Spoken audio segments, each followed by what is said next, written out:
माढा लोकसभा मतदारसंघातील महायुतीचे उमेदवार रणजितसिंह निंबाळकर यांना माढा तालुक्यातून जास्तीत जास्त मताधिक्य देण्याचा निर्धार आमदार बबनदादा शिंदे यांनी व्यक्त केला होता। आज त्यांनी माढा तालुक्यातील पिंपळनेर येथे राष्ट्रवादी काँग्रेस अजित पवार गटाच्या पदाधिकारी कार्यकर्ते तसेच या तालुक्यातील आमदार बबनदादा शिंदे समर्थक, सर्व माजी जिल्हा परिषद सदस्य, पंचायत समिती सदस्य, कृषी उत्पन्न बाजार समिती सदस्य, विठ्ठलराव शिंदे सहकारी साखर कारखान्याचे संचालक यांच्यासह विविध संस्थांचे पदाधिकारी तसेच आमदार बबनदादा शिंदे समर्थक, ग्रामस्थ मोठ्या संख्येने उपस्थित होते।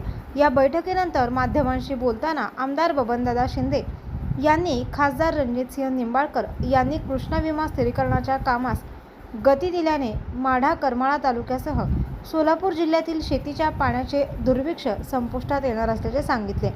तसेच भीमा नदीवरील प्रस्तावित बॅरेजसह विविध विकास कामांबाबत माहिती दिली आहे। पहा काय म्हणाले आमदार बबनदादा शिंदे। लोकसभेच्या या निवडणुकीमध्ये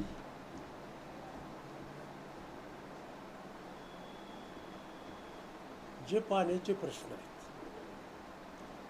ते पाण्याचे प्रश्न सोडवण्यासाठी म्हणून रणजितराव निंबाळकर यांनी अतिशय टोकाचे प्रयत्न केले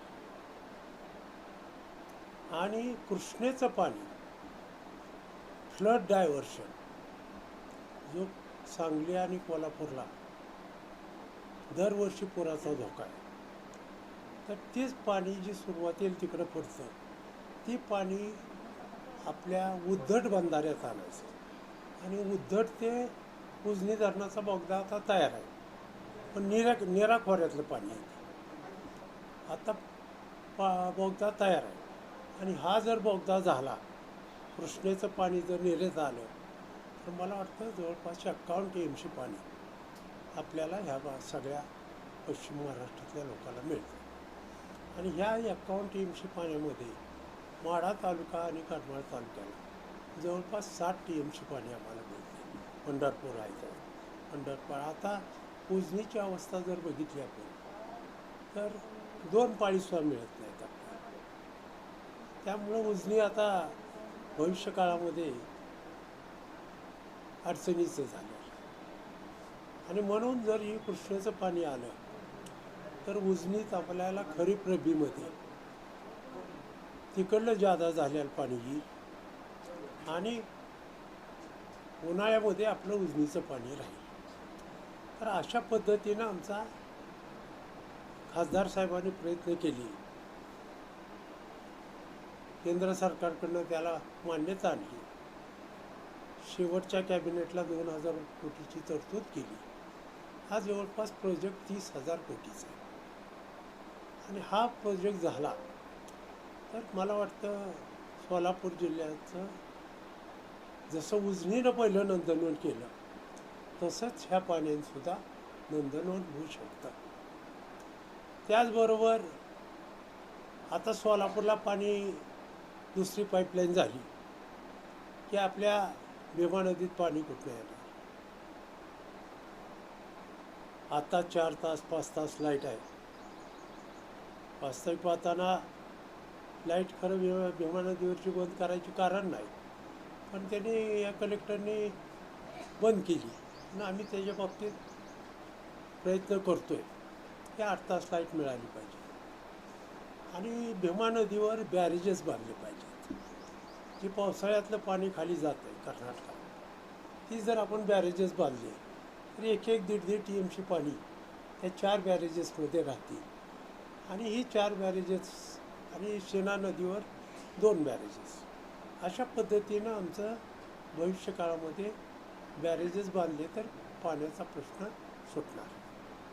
परंतु ऊसाचं पीक कमी येईल अशी सगळीकडनं आकडेवारी गेल्यामुळं ज्यूस तो इथेनॉल आमचं बंद झालं। त्यामुळं जवळपास दररोज 2,500 टनांनी क्रशिंग कमी झालं।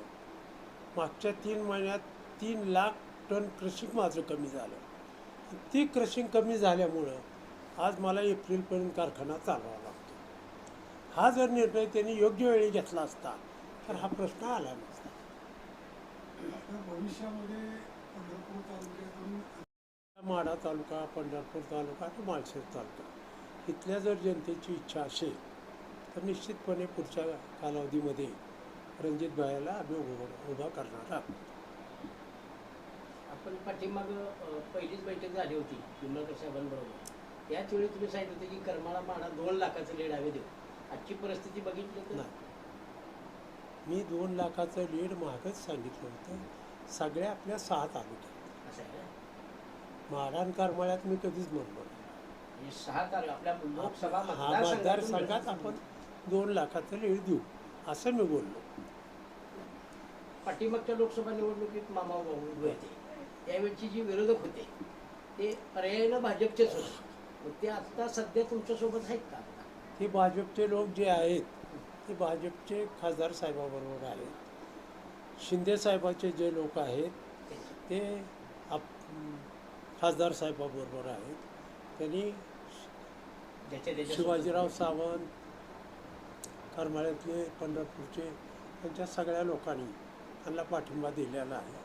त्यामुळं शिंदे सेना, अजितदादाचे राष्ट्रवादी आणि भाजप असं एकत्रितपणे आम्ही सगळी काम करू अशी आजची परिस्थिती आहे. बरोबर.